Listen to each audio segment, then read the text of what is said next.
Don't miss out on taking a look at the littlest new big ship for the Kharadron Overlords. Spiking bits.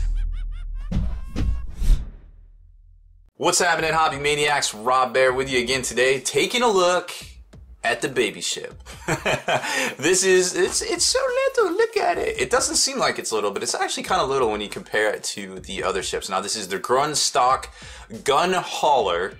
Say that 10 times fast.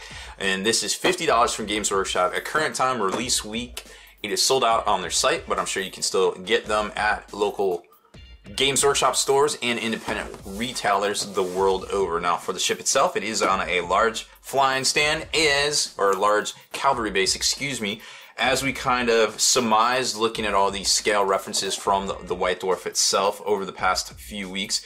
It is a two-man ship. It's super tiny. It's 220 points in game. I think it's pretty cool looking. It combines a lot of traditional design elements from locomotives, traditional ship of the lines, and even a little fast movers, some fast boat kind of action right there, and even a little bit from some World War I biplanes too, to be quite honest. But it's a very cool looking ship.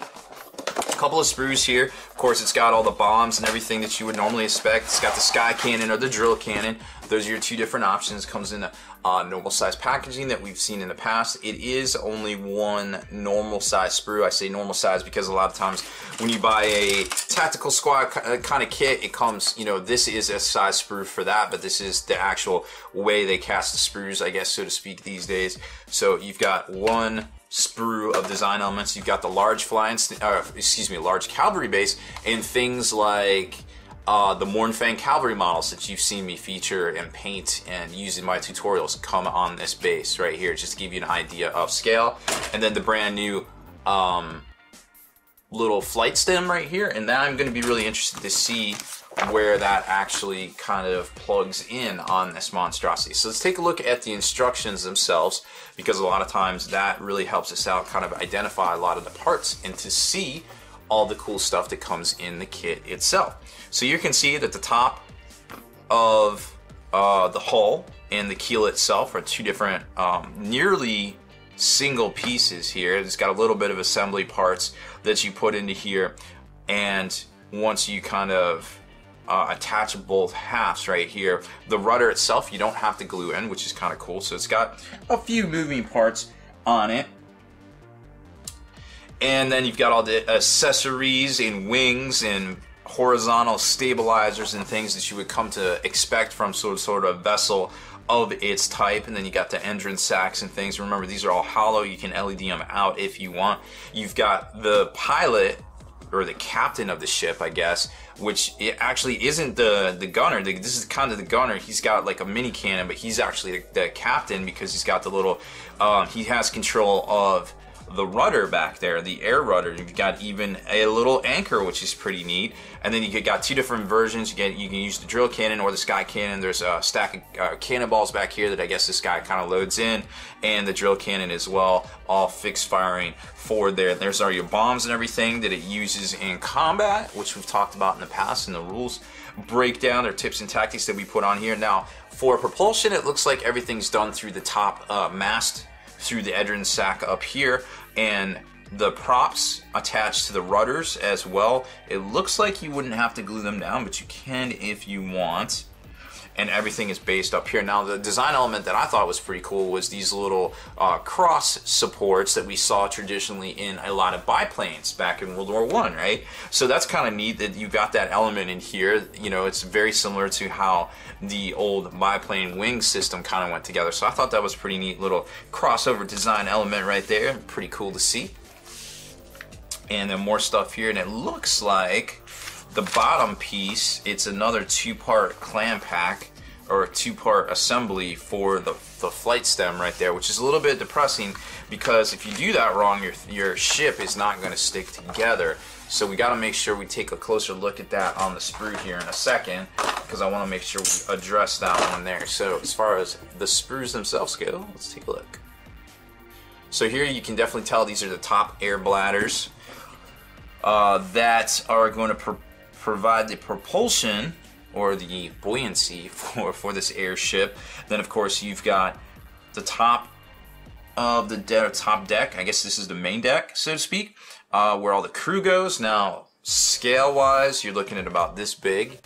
This is our test Chaos Space Marine, so you can see it kind of goes on there. So it's an interesting size, to say the least. Pretty much right there. And then you got your props and all your vertical stabilizers and thrusters right there. And then the other piece, and I'm still secretly looking for, oh, okay, it is the clam pack design. So here's the other piece here. So you got your left and right, your port and starboard halves of the keel. They glue together, and then you've got your rudder right here.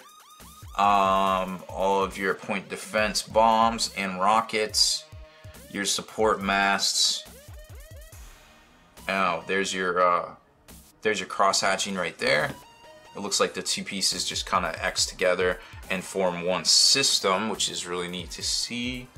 Grungier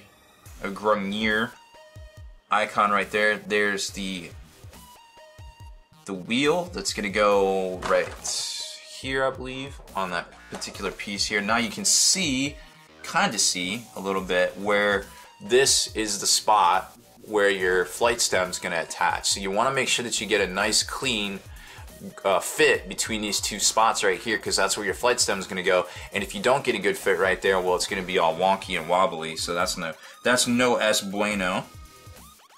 And I think that's all the juicy bits. This is the pods that are on the back to lock into that rudder area.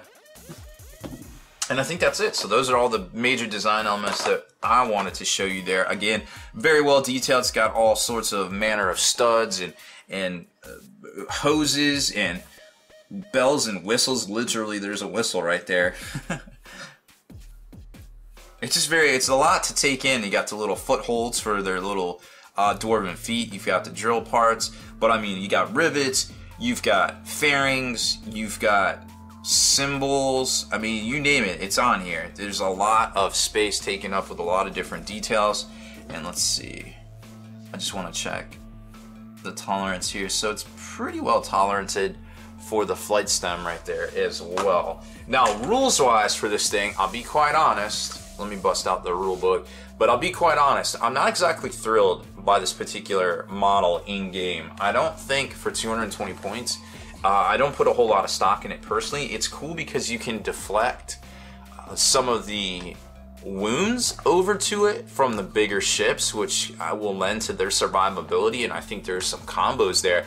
But at face value, until you really start digging into the book and start getting those down, I feel like the only way that you would even play these in that kind of a role would be to kind of hang back the little gun haulers and have the main ships kind of up front, which is kind of not real fleet tactics. These are supposed to be kind of a picket type ship to delay, which would make sense with this big of a base right here.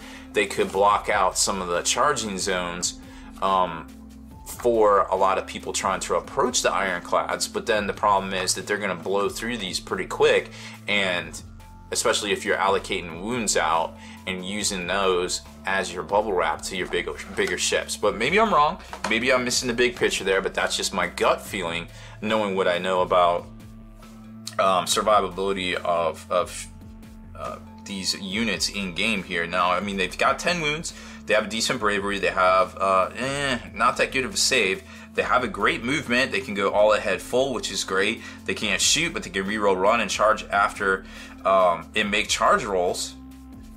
Oh, you can reroll run and charge rolls, so that's kind of cool. But then when you get into combat, you're not really doing a whole lot of damage right here. So I feel like their main role would be to take wounds, deflect, and try to delay any assaults they do take, use the belaying valves and try to get out, because their overall firepower, I mean, it's, unless they're hitting on +1s, I don't feel like it's doing that great of a job right here. Just looking at some of these stat lines right here, and at 220 points when you're looking at 280 for the frigate itself, I mean, granted, this isn't artillery at that point, it doesn't count as a behemoth, so you can squeeze a lot more of these in your list than you could say the frigate or say, you know, the ironclad. So there is something to keep in mind there. But again, not exactly sure of its role, but just kind of spitballing those roles out loud and looking at its damage output and survivability with just its stock survivability. I'm not really putting a lot of faith in this particular model. I think it looks great. I think it's cool. I like its concept, but competitively, I don't think it has a role unless there's some sort of combo ability out there to try to provide extra survivability to some of the other ships. So that's kind of my call on it. But again, it's too early to tell in the game, in the developing meta for the Kharadron Overlords, I feel like, to be 100% sure. Is it fluffy? Yes. Can you get multiple ones in a list? In a lot of cases, yes, you can. There's some Skyfleet rules that you can do to get extra ones, to fit extra ones in battalions even, which I think is pretty neat. But overall, I'm not sure they're worth taking just in general right there. But it is what it is, and that's just my shooting from the hip gut opinion of these bad boys. Now, if you like our video features, make sure you subscribe to this channel, and you can support us over on Patreon to get a monthly shipment of miniatures delivered to your door, as well as quarterly options for little mini armies showing up every 3 months or so. It's literally Christmas every month by supporting what we do here at Spiky Bits. And make sure you head on over to thelongwar.net. That's the home of the battle reports for exclusive content, early access videos, and more. Become a veteran of the Long War today.